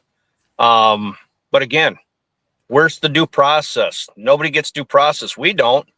If you get a late payment for your car or for your house and you get billed extra, you can go back after them because they failed to give you the due process of correct mailing. They're supposed to hit you with either certified, registered, or process server. They don't. They're using a federal jurisdiction to enforce their agreement that you signed into. So you can get late payments taken off your credit report and everything just because of that. But you can actually turn the tables. We do not. Everybody has lost sense of what due process is, what rights they have, and equity for he that does not know his rights is afforded none. So the more people get into all your sports, what did Caesar do? He brought in the Colosseum, gave them bread so they would stop revolting. Well, you got all these football games, baseball games, and people know more about those people than they do their own rights, which is absolutely sad. Yeah, I would agree with that. And taking the time every day to just do a little bit, I think, is how we really build our knowledge base and such and understand these things. So let's go on to another subject. What's next? What's next on the list there, Mike? Well, I brought up something. I sent it over to you. It's called the right to choose to contract. Did you send it this morning? I'm sorry? Send it this morning? Yeah. All right. Yeah, I sent it to I believe, your email. I've got the DNR authority and more. Yep. Yeah, that one. That one. All right. I knew that would get your attention. Yeah, that's my That's a biggie for me. I'm so done with the DNR. Okay, so go ahead. I'll save these and pull them up. Okay, what is this? Is I posted, I gave you a section on a case, an old case of mine, where I had raised all these issues, and in there it states that in Gonzalez v. Reich, the Supreme Court ruled that the Fed had Commerce Clause authority due to the aggregate effect on non-commerce activity, i.e., growing marijuana at home for personal medical use, upon potential interstate commerce, meaning if individuals are allowed to grow marijuana at home for personal medical purposes, this opens a Pandora's box for increased illegal interstate sale of marijuana. Nevertheless, the High Court has never held that the Commerce Clause, even when aided by the Necessary and Proper Clause, can be used to require citizens to buy goods or services and to depart from this 200-year history permitting national government to require citizens to buy goods and services will deprive the Commerce Clause of any effective limits, contrary to limits set in Lopez v. Morrison, authorizing the Fed to force citizens to buy health insurance under penalty of law would create police powers indistinguishable from those reserved to the states by the Bill of Rights and thwart the constitutional scheme of few and enumerated powers assigned to the federal government. So what we're looking at here is the Supreme Court ruled that you cannot be forced into buying a product or service that the government offers. So how many people have been charged with not registering their car, not getting a driver's license? So do they have the authority to force you into commerce? No, they do not. So when if you only by your consent going to the Secretary of State and getting a driver's license or registering your car is the only way that they can enforce that upon you. Technically, by this ruling, you are not contractually bound to enter into commerce with them to do those things. And you cannot be penalized for it. The U.S. Supreme Court has ruled that we have the right to travel, and we don't have to register our personal automobiles for personal household purposes. So for them to turn it into a crime and say, well, you didn't register your car or you didn't get a driver's license. Well, I'm not a driver. I'm a traveler. I'm not required to do so. And this clearly states that you cannot penalize me for failing to do commerce with your corporate entity. So, which document was that out of the ones you sent me? I'm sorry? Which document was that out of the 5 you sent me? It was right to choose to contract. Okay. I don't remember which one. I think I sent you 4 or 5 different things. 5 of them. Hang on. I'll get it up here just a second. Got it.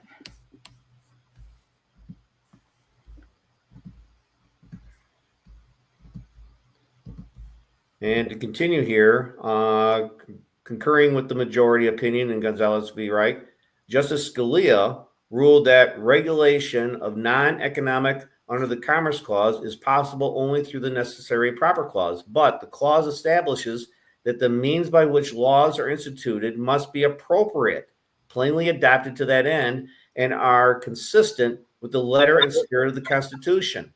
Plainly stated, Congress cannot use unconstitutional means to execute the laws they pass. So are we, do we have to have a driver's license as a traveler? No.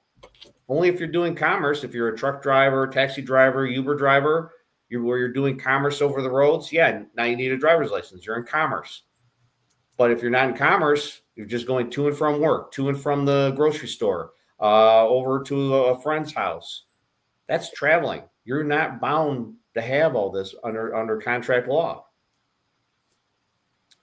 In 1798, Justice Chase wrote that these words in one of the first Supreme Court decisions, an act of legislation, for I cannot call it a law, contrary to the great first principles of the Constitution, cannot be considered a rightful exercise of legislative authority.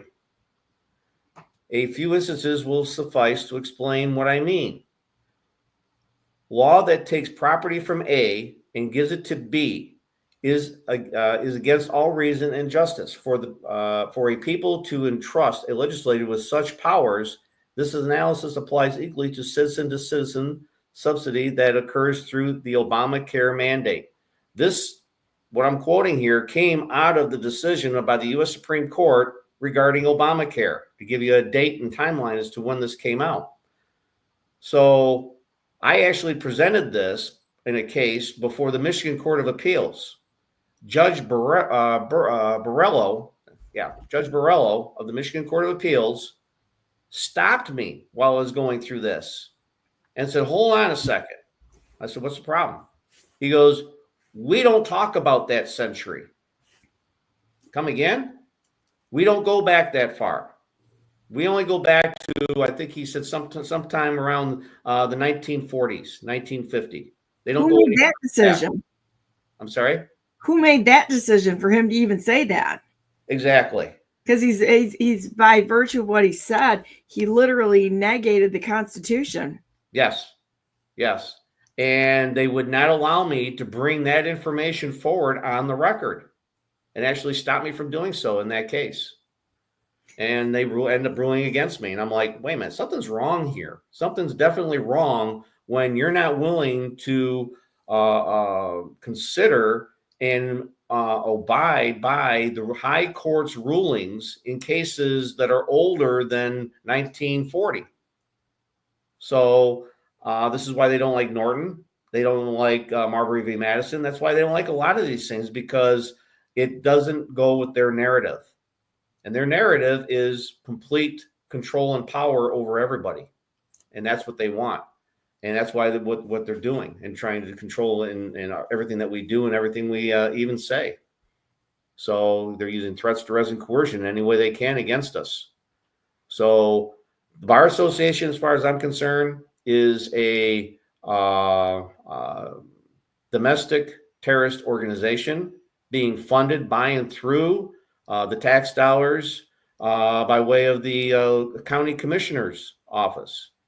And because they're the ones who set the budgets for the courts. And I think it was last year or year before, the Livingston County court system sued the Livingston County Board of Commissioners because they wanted more money in their budget. And they won. For real? Yeah. Okay, so that's backwards. Your tax dollars are funding a terrorist organization. As far as I'm concerned, they should enforce the Patriot Act and confiscate or freeze all their assets pending a full investigation as to what they're doing. Okay. Wow, that's kind of shocking. So, yeah, this is why everybody's got to start paying attention to what's going on, because this is a system that is designed to make you a slave, flat out. And the only way crime. I'm sorry? It's organized crime. It's worse than organized crime. At least the mob had a code that they followed. Okay, they just didn't go out after any Tom, Dick, and Harry. They pretty much kept within their own networks as far as those types of enforcements. The mob had a code. These guys don't have a code. They're just, they're just ruthless. They don't care who you are. They don't care about your family. They don't care about your kids. Nothing. They're trafficking your kids. They're doing the family unit a harm by destroying it. And, they're doing everything they can to make you a slave in every aspect and to seize and control all of your assets, even after death. So, the only way they're going to be able to continue this is if you give consent. We have to stop consenting. And as far as going into a court, I mean, if the courts are being instructed by the FBI to treat us as domestic terrorists or extremists, why would I go into a courtroom? What would stop the judge from shooting me dead in that courtroom and declare it a judicial act? Therefore, he has absolute immunity. Nothing. And I confirmed that with someone from the federal courts. I asked them that pointed question. Does a judge have absolute immunity if he shoots me dead in the courtroom and declare it a judicial act? And they said yes. What's wrong with this picture? Like everything? Yes.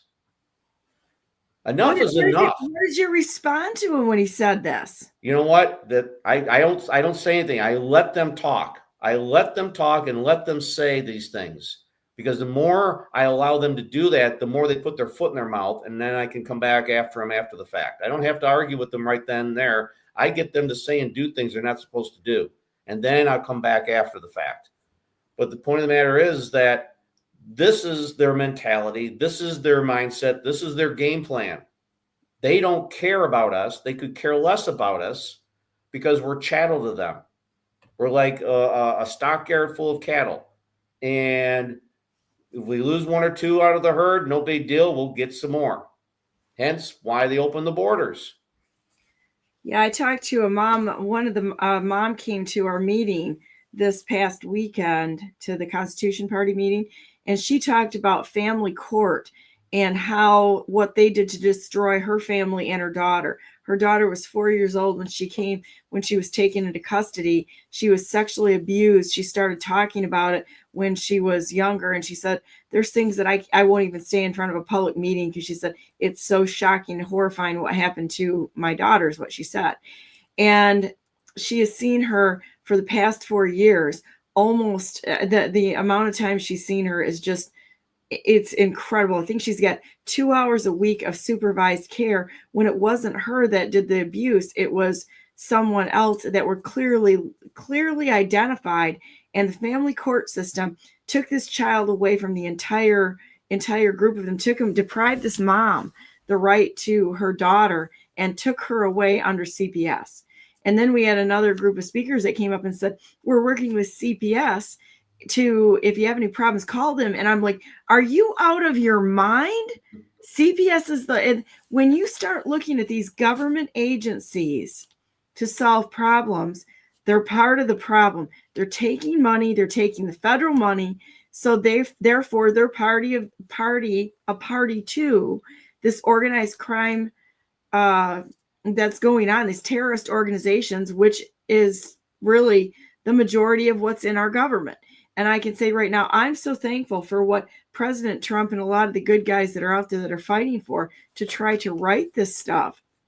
I don't know what we would have done had it not been for good people stepping up. And going forward, I don't know what shape we're going to be in if people don't start stepping up to fill these local offices and county offices to right it, because it's not just at the top. It's not the top offices, which should be the other way around. The local offices should be the top offices.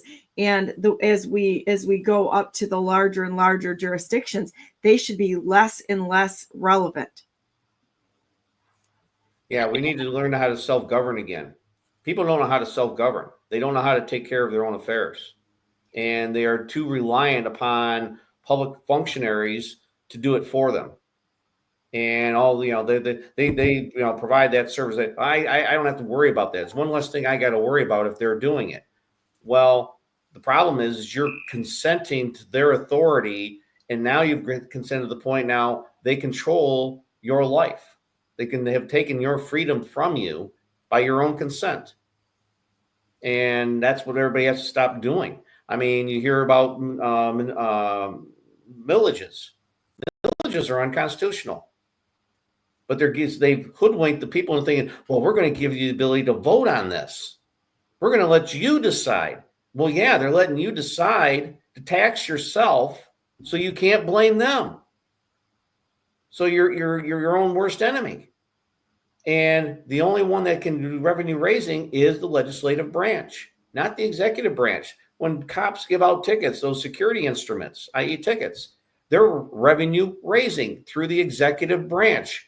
They're not allowed to do that. It's a violation of separation of powers. So we have to stop consenting to this. We have to shut this down. The Administrative Procedures Act, you look at a lot of these codes and statutes in that they create, these departments and agencies create their rules, proclamate their rules. It's through the APA process. It's completely unconstitutional.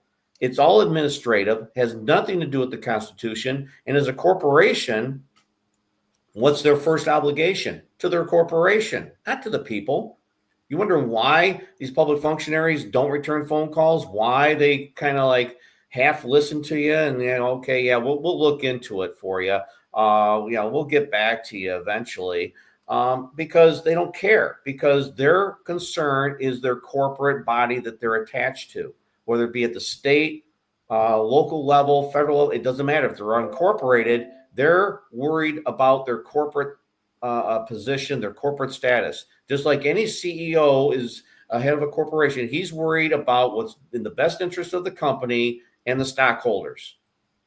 So why would I care about anybody else outside of that parameter? I wouldn't. And that's what they're doing. Where in our constitutions is it permissible for them to unionize? Can you imagine if Congress were to unionize? We want more money, and if we don't get it, we're going to go on strike. Okay, come on. Yeah. Police department, police, they're claiming they're public functionaries. Where do they have the authority to unionize? Only because they're a corporate body can they do that. If they're truly representatives of the people, they cannot unionize. Teachers union, police union, right on down the line. How do we write that? What's the way to get redress of grievance there for that? What if you were to give people this is what needs to be done starter kit, and I mean simplify it. What are the best ways of doing this? And I mean, to me, protesting is not it. They're looking out the windows at you wasting time on issues that they've probably created to keep everybody mad and busy. But there's nothing that's ever gotten accomplished by these ridiculous issue protests where people drive around. I mean, yeah, they see you and they're laughing at this point in time. They're not taking it seriously. Let's do a hypothetical. Okay. If I were governor, number one, state police, you're gone. You can be in an advisory position only, meaning that you can investigate homicides, you can investigate fatal car crashes, and give your recommendation as to your findings. But as far as being able to stop, detain, arrest, and issue security instruments, that's done and gone. Local city and township police departments, you have to either convert to being incorporated into the sheriff's department, that county's sheriff's department, as sheriff deputies, or you're done. You're shut down. And that's where I would start right there. As far as the courts and the bar association, you're done. You are not going to anymore control, intimidate, and manipulate the legislative branch or any other branch of government through your nonsense. It's done. And you're either going to act, and the rest of the public, you either act de jure, or we're going to bring an action against you through the attorney AG's office. The public functionaries that represent us through the legislative branch, the House and the Senate, why are they operating through a Dun & Bradstreet number, each and one of them personally through their office, operating a business through their office for personal gain? Sorry. All those corporate statuses, gone. Charter townships, gone. You convert back to an uncharted status so that you're representing the people under the republic. All this corporate stuff, gone. It has to go back to the way it was. Will it be a shock to the system? Yes. Are there going to be issues? Yes. But you know what? Look at the issues we're having right now. No kidding. It's like there's so many issues that we've never addressed or didn't even know was an issue until the past probably 10 years, most people. Yeah. I mean, all these departments and agencies that exist, you want to get the budget under control? Gone. They're gone. I mean, anything that isn't necessary, truly necessary, is gone. And as far as property taxes, we're going to go back to the Northwest Ordinance and enforce that. There are no property taxes. Not the way, the whole system needs a complete overhaul. Yeah, not adding legislation. That's the point. Is we've got 2,000 bills a year that go in front of our legislature in Michigan. I can't come to terms with that. This is so ridiculous. So absolutely ridiculous. They're not reading them. They have no idea what's in them. They've got assistants and students that are helping them out. And somebody tells them, a corporate entity says, tell them to vote this way. Okay, that's how I get reelected. And that's all they're not reading this. They don't understand it. Yeah. They're full-time campaigning to get reelected again to keep the power intact. Now, as far as the red flag law, that's gone. That's completely unconstitutional. I know a couple right now who are tagged as sovereign citizens, extremist terrorists by this FBI bulletin for posting a no trespass sign on their property. Really? Oh, really? Yeah, seriously. So it's like, this is way out of control. It's narc on your fellow man to keep in the good graces of the government so you don't become targeted. And that's what, we're a bunch of snitches upon each other instead of self-governing. They've turned us in, we're trying to turn everybody into a bunch of snitches. And snitching about what? Oh, my garbage cans are in the wrong spot, so it's a violation of the HOA. I put a no trespass sign on my property, so therefore I'm extremist and terrorist. I'm a threat to the community. Come on, give me a break. Right. It's amazing. These are important discussions to have, and I hope you can come back on. Can you come back on again next week, Tuesday? I will try. I'll let you know. See what my work schedule is, and I'll let you know. We'll see if we can get Vaughn to come back on again, because he's interesting to talk to, and maybe he can get in a place that has a little better connectivity. But this is really fun. So let's say a prayer, and then we'll go to last words and move about our day. This was a wonderful show. I really appreciate you taking the time and sharing all that you know, and the actions that you've actually taken, so you know how this works. So anyhow, dear Heavenly Father, thank you so very much for Mike and John and Vaughn for coming on today. I ask your favor to rest upon them mightily, that you would protect and defend them on their quest and what they're doing right here to hold the government accountable. So thankful for all the wonderful people that you have brought forward at this time to fight for this nation, to restore our constitutional republic, going back to the Constitution, the law, which our founding fathers gave us. And once again, another group of people that was appointed for this time who went under tremendous persecution, and they figured out how to write the ways to fight it. Going back to judges and kings, which you gave us. The precedent has always been there. You've always given us everything that we need to live in peace in our land with our neighbors, to uphold the rights that you've given us. And we're just very thankful for that. I ask that you would bless every single person out there and know that they're very, very loved, that they would know that they're very, very loved by you, their Father, their Creator, and that they would turn to you in all those situations which may be difficult or cause them heartache, any health issues with family, bad relationships and such, that they would bring that to you, because we know that you are abundantly able to fix and restore all of these problems into a good situation. Thank you for everything you've done for us. You're a wonderful friend to us. We want to be a friend to you. In the name of Jesus Christ, we pray. Amen. Amen. So any last words here, Mike, before we go on to our day? I got some more hay to move today. Just get out there, get active, get engaged, and stop consenting to their nonsense. I mean, that's the only way we're going to start getting back to a republic, is stop consenting, stop contracting with them. And, these laws, these Supreme Court rulings, they're out there. They're in our favor. They support what we're doing. So, I mean, I've yet to hear a Supreme Court case that I've come across, that John has come across, or anyone else that says we're not supposed to be doing this. I don't see it. I've never heard of one. Yeah, only what we are seeing is that these Supreme Court rulings are stating that they're not supposed to be doing this. So we're obviously doing something right. We're obviously following what we're supposed to be doing. They're the ones that are not following the protocols.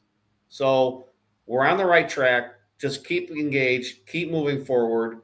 And that's what we got to do. And never give up. Stand your ground with no fear, trusting that God's gonna make the way for you when there seems no way. You have to go back to that. I believe everybody has to go back to that, because we are in fact in a spiritual war right now. It looks like it's different than what it is, but truly, if you break it down to the core, it's a spiritual war that we're in. Mm-hmm. So go to God, and he will make the path straight for you and give you the strength to walk whatever path it is that he lays before you. Well, thank you for being on today, Mike. I really appreciate the time that you put into this. It's just so gracious of you, and I really appreciate that so much. And everybody out there, thanks for joining us today. God bless you all. God bless all those whom you love, and God bless America.